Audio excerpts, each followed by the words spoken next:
अस्सलाम वालेकुम रहमतुल्लाहि व बरकातुहू। कैसे हैं आप सब लोग। अल्लाह की कुदरत का एक अनोखा करिश्मा, एक बकरी जिसे अल्लाह ने बोलने की कुव्वत अता की और वो बकरी कातिल औरत के खिलाफ गवाही दे बैठी। लेकिन यह सिर्फ गवाही तक महदूद ना रहा। इसके बाद उस औरत के साथ कुछ ऐसा वाक़या पेश आया कि पूरा गांव हैरान रह गया। इस सबक आमोज वाक़ये को आखिर तक जरूर सुनिएगा, क्योंकि इस कहानी में अल्लाह की अदल, सब्र और सच्चाई की अजीम निशानियां छुपी हुई है। छोटे से गांव की मिटियाली गलियों में एक पुराना सा घर था। इसी घर में करमदीन अपने दोनों बीवियों के साथ रहता था। करमदीन की पहली बीवी शबनम थी। उनकी शादी को कई बरस बीत चुके थे, मगर बदकिस्मती से अल्लाह ने उन्हें औलाद की नेमत से महरूम रखा था। शबनम हर रोज अपने दिल की टूट फूट को छुपाती, मगर अंदर से खाली होती जा रही थी। करमदीन की माँ, जो हमेशा पोते की हसरत में तड़पती थी, उसने आखिरकार करमदीन की दूसरी शादी का फैसला कर लिया। ये शादी किसी अमीर या शहजादी से नहीं हुई थी, बल्कि यतीम, खूबसूरत और कम उम्र की लड़की मरियम से। मरियम के पास कोई माँ थी न बाप, सिर्फ एक पुरानी बकरी थी जो उसकी बचपन की साथी थी। इसी बकरी को अपने जहेज में लेके आई थी वो। मरियम की उम्र सिर्फ 20 बरस थी और उसकी मासूमियत चेहरे पर नुमाया थी। जब वो करमदीन के घर आई तो शबनम ने उसे कभी दिल से कबूल नहीं किया था। शबनम के दिल में हसद की एक चिंगारी भड़क उठी थी। वो हर वक्त मरियम को ताने देती, कामों में ताने देती और दिल दुखाने वाली बातें सुनाती। मरियम चुपचाप सब कुछ सह जाती, अपनी बकरी को गले लगाकर आंखें खुशक कर लेती थी। दिन गुजरते गए। चंद महीनों बाद अल्लाह ने मरियम को खुशखबरी अता फरमाई। मरियम उम्मीद से थी। करमदीन की खुशी का कोई ठिकाना न था।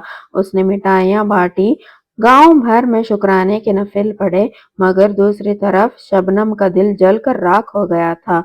वो हसद और जलन में हर पल तड़पने लगी थी। वो चुप चुप कर रोती, मगर मरियम के सामने हमेशा कड़वाहट बरसाते रहती।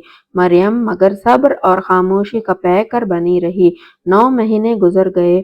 आखिरकार अल्लाह ने करमदीन और मरियम को एक खूबसूरत सी बेटी अता की। घर खुशियों से भर गया। करमदीन ने बच्ची का नाम नूरीन रखा। मरियम की गोद भरी तो सारी दुनिया उसकी खुशी में शरीक हो गए, मगर शबनम की दुनिया अंधेरों में डूबती चली गई। करमदीन की बेटी नूरीन से उसकी मोहब्बत देखकर शबनम का दिल अंदर ही अंदर सड़ने लगा था। उसे मरियम की खुशियों से नफरत हो गई थी। दिन बह दिन उसके दिल में हसद का जहर बढ़ता जा रहा था और आखिरकार एक रात उसने खतरनाक मंसूबा बना लिया। चंद दिन बाद करमदीन को एक जरूरी काम से शहर जाना पड़ा। वो सुबह ही रवाना हो गया था और शबनम इसी मौके का इंतजार कर रही थी। रात की तारीकी में जब पूरा गांव नींद में डूबा हुआ था, शबनम दबे कदम मरियम के कमरे में आए। मरियम गहरे नींद में थी और नन्ही नौरीन पास में सो रही थी। शबनम ने धड़कते दिल के साथ नौरीन को उठाया और चादर में लपेट लिया। फिर तेज कदमों से घर से बाहर निकल आई। अंधेरी रात में वो दीवाना वार जंगल की तरफ भागने लगी। थोड़ी ही दूर एक घना सुनसान जंगल था। एक बड़े पुराने दरख्त के नीचे पहुंचकर शबनम ने जल्दी जल्दी मिट्टी खोदनी शुरू की। उसका दिल जोर जोर से धड़क रहा था, मगर नफरत ने उसे आंखों पर पर्दा डाल दिया था। उसने नन्ही नूरीन को जमीन पर फेंका और तेजी से मिट्टी बराबर कर दिया, जैसे कभी कोई था ही नहीं। शबनम अपने इस खौफनाक जुर्म से मुतमईन होकर वापस पलट गई, मगर उसे मालूम न था कि मरियम की वही बकरी जो मरियम के जहेज में आई थी, चुपचाप पीछे पीछे आई थी और ये सारा मंजर अपने मासूम आंखों से देख चुकी थी। अगली सुबह जब मरियम की आंख खुली तो उसका दिल बेचैन उठा। उसने देखा कि नौरीन बिस्तर पर ना थी। वो पागलों की तरह इधर उधर दौड़ने लगी। नौरीन, नौरीन, मेरी बच्ची, कहाँ हो तुम। मरियम की चीखों से घर ललच उठा। शबनम ने मगर दिखावा के आंसू बहाए, बड़े अफसोस से सर झुकाया और मकर और फरेब से मरियम के जख्मों पर नमक छिड़कती रही। इसी दौरान करमदीन भी शहर से वापस आ गया था। गांव में कोहराम मच गया था। लोग इकट्ठे जंगलों, खेतों और नदियों के किनारे बच्ची को ढूंढने लगे, मगर नन्ही नूरीन का कहीं नाम और निशान ना था। गांव वाले थक हार कर वापस आने लगे। मरियम के सीने में हर लम्हा एक तड़प, एक चीख बेदार हो रही थी। कई दिन बीत चुके थे, बच्ची का कोई अता पता ना मिला था। मरियम हर दिन अपने बकरी शेरी के साथ उदास बैठी रहती। दूध निकालती और अपनी दुख भरी बातें उस बकरी से कहती। शेरी, देखो ना, हमारी गुड़िया चली गई, कोई जालिम उसे ले गया और मैं कुछ ना कर सकी। शेरी अपनी आंखें नम करके सर हिलाती, जैसे वो भी मरियम का दर्द महसूस कर रही हो। करमदीन की मोहब्बत अब भी मरियम के लिए कायम थी। वो रोज मरियम को तसल्ली देता, कहता, हमारी बेटी मिलेगी मरियम, सब्र करो। मगर दूसरी तरफ शबनम का दिल हसद की आग में मजीद जलने लगा था। शबनम ने अपनी शैतानी फितरत को मजीद बढ़ा दिया। उसने गांव के कुछ उबास लड़कों को पैसे देकर मरियम के खिलाफ झूठी बदनामी फैला दी। अब गांव में चाह में गोइयां होने लगी, मरियम का किसी के साथ चक्कर है, इसीलिए उसकी बेटी गायब हुई है। ये जहरीली बातें आखिरकार करमदीन के कानों तक पहुंच गई। उसके दिल में भी शक की काली बेल उगाई। अब करमदीन का रवैया मरियम के साथ सख्त हो गया था। छोटी छोटी बातों पर गुस्सा, नाराजगी और बदएतमादी छा गई। फिर एक दिन गांव वालों के दबाव, बदगुमानी और शैतानियत के जर असर करमदीन ने मरियम को घर से निकाल दिया। मरियम रोते रोते खुले मैदान की तरफ निकल आई।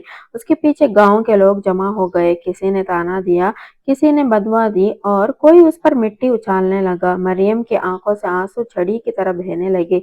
उसका दिल टूट चुका था, मगर उसके साथ वफादार साथी था, उसकी बकरी शेरी।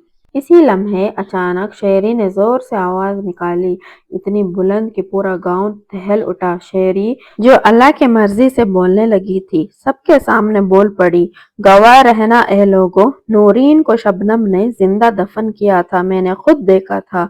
मरियम पाक दामन है, मासूम है, गुनहगार शबनम है। पूरा गांव सदमे में आ गया। सबके नजरें हैरत, शर्मिंदगी और खौफ से शबनम की तरफ उठी, जिसका चेहरा सफेद पड़ चुका था। करमदीन का सब्र जवाब दे गया। उसने शबनम को जोरदार थप्पड़ मारा और दहाड़ा, बोल, मेरी बेटी कहाँ है? शबनम, जो अब पछतावे के आंसू बहा रही थी, रोने लगी थी और कहा, जंगल में उस घने दरख्त के नीचे मैंने दफन किया था। करमदीन, मरियम और गांव वाले भागते हुए जंगल की तरफ दौड़े, मगर वहां जाकर देखा तो मिट्टी का घड़ा खुला हुआ था और अंदर बच्ची न थी। करमदीन और मरियम का रोते रोते बुरा हाल हो गया। उन्हें लगा कि शायद कोई जंगली जानवर उनकी बच्ची को निकाल कर ले गया है। वो पूरे जंगल में पागलों की तरह दौड़ते रहे, चीखते रहे, नूरीन, नूरीन, कहाँ हो मेरी बच्ची? मगर जंगल की खामोशी के सिवा कोई जवाब न मिला। कई दिनों की बेकरारी और तड़प के बाद एक दिन अल्लाह वाले बुजुर्ग करमदीन के गांव में तशरीफ लाए। करमदीन, जिसने शबनम को उसके गुनाहों की सजा के तौर पर तलाक दे दी थी, अब सिर्फ मरियम के साथ अपनी अधूरी दुनिया संभाल रहा था। वो दोनों अल्लाह वालों के कदमों में जा पड़े। करमदीन ने लरजते हुए आवाज में कहा, बाबा जी, हम दिन रात अपने गुमशुदा बेटी के जुदाई में तड़पते हैं। वो जंगल से गायब हो गई थी। हमारी जिंदगी में अब सिर्फ दुख, सब्र और बेबसी है। हमारी बेटी हमें कैसे मिलेगी? प्लीज दुआ करें। अल्लाह वाले बुजुर्ग खामोश हो गए। कुछ लम्हे आंखें बंद किए, खामोश मुराकमे में रहे। मरियम की आंखों में आंसू की झील थी और करमदीन का दिल बेचैन धड़क रहा था। थोड़ी देर बाद बुजुर्गों ने आंखें खोली। वो सब उस घने दरख्त के नीचे बैठे थे, वही दरख्त जहां से कहानी का दर्द शुरू हुआ था। बुजुर्ग ने भारी आवाज में कहा, सुनो बेटा, तुम्हारी बेटी तुम्हें मिलेगी, मगर हर चीज का एक वक्त होता है। तुम्हें अल्लाह ने आजमाइश में डाला है। तुम्हारी बेटी तुम्हें अब सिर्फ 10 साल बाद मिलेगी, जब वो 12 साल की हो चुकी होगी। करमदीन और मरियम एक दूसरे को हैरान से देख रहे थे। बुजुर्ग ने कहा, याद रखना, तुम्हें इसी दरख्त के पास तुम्हारी बेटी नजर आएगी। अगर आज से 10 साल बाद तुम्हें कोई 12 साल की लड़की इसी दरख्त के नीचे खेलती या घूमती नजर आए, तो समझ लेना वो तुम्हारी नूरीन है। इससे पहले तुम लाख चाहो, मगर तुम्हें वो ना मिलेगी। वो इसी जंगल में है, अल्लाह की अमान में है, मगर वक्त से पहले तुम्हारी आंखों के सामने ना आएगी। ये सुनकर मरियम फुट फुट कर रो पड़ी। दोनों ने सर झुकाकर अल्लाह के फैसले को कबूल कर लिया। उस दिन के बाद मरियम रोज उस घने दरख्त के पास आती, कभी घंटों वहां बैठी अपनी बेटी के तस्वुर में डूबी रहती, कभी खामोशी से दुआएं करती, कभी अपने बाहों को खोल कर हवाओं से लिपटती, जैसे अपने नूरीन को गले लगा रही हो। करमदीन अक्सर वहां आता, बैठता, रोता और आसमान की तरफ नजरें उठाकर कहता, या अल्लाह, हमारे सब्र का फल हमें अता कर। यूं करते करते पूरे 10 साल बीत गए। वक्त ने मरियम के चेहरे पर कुछ और झुर्रियां डाल दिए थे। करमदीन की कमर थोड़ी झुक गई थी, मगर उनके दिल में अब भी बेटी के लिए मोहब्बत और उम्मीद की रोशनी पहले दिन की तरह ताज़ा थी।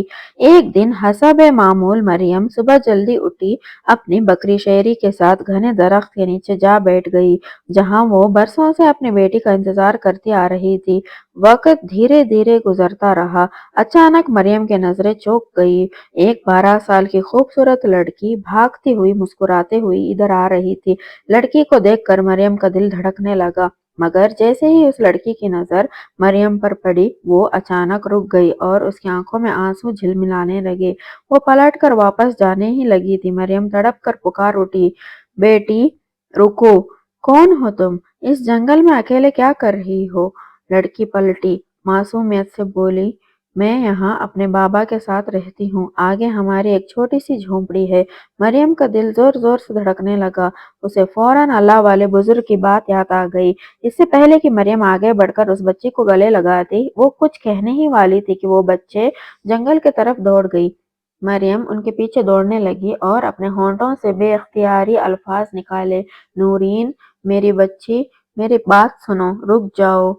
मगर वो बच्ची भागती चली गई, जैसे उसका कोई कंट्रोल ना था। मरियम का दिल तेज तेज धड़क रहा था और आंखों के सामने अपनी बेटी का चेहरा घूम रहा था, लेकिन वो बच्ची कहीं भी नजर न आई। अचानक मरियम का पैर फिसला और वो जमीन पर गिर पड़ी। उसका जिस्म मट्टी से अटक गया, मगर दिल में बेटी की जुदाई का दुख इतना था कि वो फौरन उठकर बच्ची के पीछे दौड़ने लगी। उसके कदम लड़खड़ाते हुए चल रहे थे, जैसे उसका दिल भी टूट रहा हो। और फिर जब वो जंगल में गहरी खामोशी में उस बच्चे को ना पाया, तो वो वहीं बैठकर धाड़े मार मार कर रोने लगी। मरियम के रोने में एक अजीब सा दर्द था, जैसे उसका दिल भी टूट चुका था। और उसके जहन में बुजुर्ग की वो बात आने लगी जिसने कहा था, ये तुम्हारी ही बेटी होगी जो तुम्हें इस दरख्त के पास 10 साल के बाद दिखेगी। वो रोते हुए वापस आई तो करमदीन दरख्त के पास परेशान खड़ा था। उसके चेहरे पर फिक्र की लकीरें साफ दिख रही थी। वो पुकारा, क्या हुआ मरियम? क्यों रो रही हो? मरियम ने रोते रोते सारी बात बता दी। मैंने उस बच्ची को देखा था, वो हमारी नूरीन थी। बुजुर्ग ने जो कहा था वो सही निकला। 10 साल पूरे हो चुके हैं। करमदीन की आंखों में एक चमक आई, जैसे वो उम्मीद की किरण चमक उठी हो। वो बोला, हम अपने बेटी को ढूंढ लेंगे मरियम, तुमने कभी हिम्मत नहीं हारी, और अब हमें बेटी को वापस लाना है। अभी शाम होने वाली है, हम घर चलते हैं और कल सुबह हम पूरे जंगल में उस झोंपड़ी को तलाश करेंगे जिसका जिक्र बच्ची ने किया था। दूसरी तरफ वो बच्ची जो भाग कर झोंपड़ी के पास पहुंची थी, गहरी सांस ले रही थी। उसका दिल भी अजीब से खौफ में डूबा हुआ था। बाबा, बाबा, बात सुने। अचानक एक बुजुर्ग झोंपड़ी से बाहर आया और मुस्कुराकर कहा, अरे रानी, क्या हुआ? रानी फौरन उनके पास आई और कहा, बाबा, आपको पता है, आज मैंने जंगल में एक औरत को देखा और वो मुझे अपनी बेटी कह रही थी। मैं तो वहां से भाग कर आ गई हूँ। आप कहते हैं ना, किसी भी अनजान से बात नहीं करना चाहिए।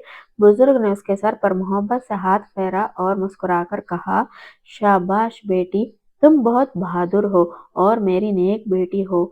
मगर अंदर ही अंदर बुजुर्ग परेशान थे। कहीं इसके असल माँ बाप तो इस तक ना पहुंच गए? नहीं, मैं इसे किसी कीमत पर नहीं दूंगा। ये मेरी बेटी है, मैंने इसकी जान बचाई थी। करमदीन और मरियम अगली सुबह फिर पूरे जंगल में दौड़ते हुए आए और एक एक जगह जाकर अपनी बच्ची को आवाज देते रहे, महरीन, महरीन, कहाँ हो तुम? कहाँ चली गई हो मेरी बेटी? मैं आई हूँ, देखो तो हमारी अम्मा आई है। वो दोनों दिलो जान से अपनी बेटी की तलाश में थे और उनकी आंखों में मायूसी के बजाय एक उम्मीद की चमक थी। लेकिन फिर भी पूरे जंगल में खामोशी छा गई थी। वो झोंपड़ी भी कहीं न मिली जिसका जिक्र बच्ची ने किया था। शाम होने को आई और दोनों की तलाश एक और नाकामी की तरफ बढ़ रही थी। मरियम की आंखों में आंसू थे और उसका दिल भर आया था, मगर वो हिम्मत न हारने का फैसला कर चुकी थी। अगली सुबह फिर एक नई उम्मीद के साथ वो जंगल में आए और जैसे ही वो थोड़ा आगे बढ़े, उन्होंने एक बुजुर्ग को देखा जिनके हाथ में एक सफरी बैग था और दूसरे हाथ में बच्ची का हाथ पकड़ा हुआ था। वो 12 साल की खूबसूरत और मासूम सी बच्ची थी जिसकी आंखों में एक मखसूस चमक थी। मरियम ने जैसे ही उसे देखा, उसकी जुबान से बेख्तियार निकला, करमदीन, यही है हमारी बच्ची। करमदीन और मरियम फौरन बुजुर्ग के पास पहुंचे और कहा, बाबा, ہمیں آپ سے بہت ضروری بات کرنی ہے، یہ بچی ہماری ہے۔ بزرگ نے انہیں سختی سے دیکھا، جیسے ان کے دل میں خوف کا طوفان اٹھا ہوا، اور کہا، کیا کہہ رہے ہو؟ یہ میری بیٹی ہے، تمہاری کہاں سے آ گئی؟ بزرگ کا چہرہ بے چینی سے بدل چکا تھا۔ کرم دین نے ان کے سامنے آ کر کہا، تمہیں خدا کا واسطہ ہے، ہماری فریاد سنو۔ پھر کرم دین نے روتے ہوئے ساری کہانی سنائی۔ 10 سال پہلے میری بیوی نے ہمارے بچے کو دفن کر دیا تھا، اور پھر جب ہم جنگل میں واپس آئے تو ہم نے دیکھا کہ ہماری بچی وہاں نہیں تھی۔ بزرگ نے کہا تھا کہ تمہاری بیٹی تمہیں 10 سال کے بعد ملے گی۔ جو بھی اس درخت کے پاس بچی تمہیں دکھے وہ تمہاری بیٹی ہے۔ یہ سن کر بزرگ چند لمحوں کے لیے خاموش ہو گئے، اور پھر ایک غمگین مسکراہٹ کے ساتھ ان کی آنکھوں میں آسمانوں کی گہرائی کی طرح ایک طوفان اٹھا، اور وہ رونے لگے۔ نہیں، میں اپنی بیٹی نہیں دوں گا، یہ میری بیٹی ہے۔ اگر تم لوگ اس کا خیال رکھتے تو تمہیں اسے دفن ہونے نہیں دیتے۔ میں نے اس کی جان بچائی ہے، اور اب یہ میری بیٹی ہے۔ کرم دین اور مریم نے فوراً ان کے آگے ہاتھ جوڑے اور کہا، یہ آپ کی ہی بیٹی ہے، آپ جب چاہیں ان سے ملنے آ سکتے ہیں، مگر ہمیں ہماری اولاد واپس دے دیجیے۔ ہم نے اسے بہت عرصے تک جدائی کاٹی ہے اور بہت تکلیفیں جھیلی ہیں، اب اللہ نے ہمیں ہماری بیٹی سے ملا دیا ہے، تو ہمیں ہماری بیٹی واپس کر دو۔ کچھ لمحے وہ بزرگ سوچ میں گم رہے، اور پھر آہستہ سے روتے ہوئے کہا، ہاں، یہ تمہاری بیٹی ہی ہے، مگر میں نے اسے اپنے اولاد سے بڑھ کر چاہا ہے اور پالا ہے۔ کرم دین اور مریم نے فوراً ان کا شکر ادا کیا اور اپنے بیٹے کو گلے لگا لیا۔ وہ لمحہ بہت خاص تھا، کیونکہ وہ سب اپنے صبر کا پھل پا چکے تھے۔ اللہ نے ان کی دعاؤں کا جواب دیا تھا اور اپنی بیٹی کو واپس پا چکے تھے۔ ان کے چہرے خوشی سے چمک رہے تھے۔ پورا گاؤں حیران رہ گیا۔ جو لوگ کل تک مریم کو بدنام کر رہے تھے، آج اس کے صبر اور سچائی کے سامنے سر جھکائے ہوئے کھڑے تھے۔ اللہ نے ان کے صبر کا صلہ دیا تھا، انہیں ان کی نورین لوٹا دی تھی۔ کہانی کا سبق: یقین اور صبر انسان کے سب سے بڑے ہتھیار ہیں۔ جدائی ہمیشہ کے لیے نہیں ہوتی، دعا سے ہر ناممکن چیز ممکن ہو جاتی ہے۔ اللہ کے کرم سے بچھڑے ہوئے بھی مل جاتے ہیں، اور ظالموں کو ان کے عمل کا بدلہ ملتا ہے۔ اگر آپ کو یہ کہانی پسند آئی ہو تو دوسروں کے ساتھ شیئر ضرور کیجیے گا۔ صدقہ جاریہ سمجھ کر شیئر ضرور کیجیے گا، انشاءاللہ تعالی اس کا اجر آپ کو ضرور ملے گا۔ اور ویڈیو اچھی لگی ہے تو پلیز لائک کر دینا، اور اگر آپ میرے چینل پر نئے ہیں تو پلیز ضرور سبسکرائب بھی کر دینا۔ پھر ملتے ہیں نیکسٹ ویڈیو میں، تب تک کے لیے السلام علیکم ورحمۃ اللہ وبرکاتہ۔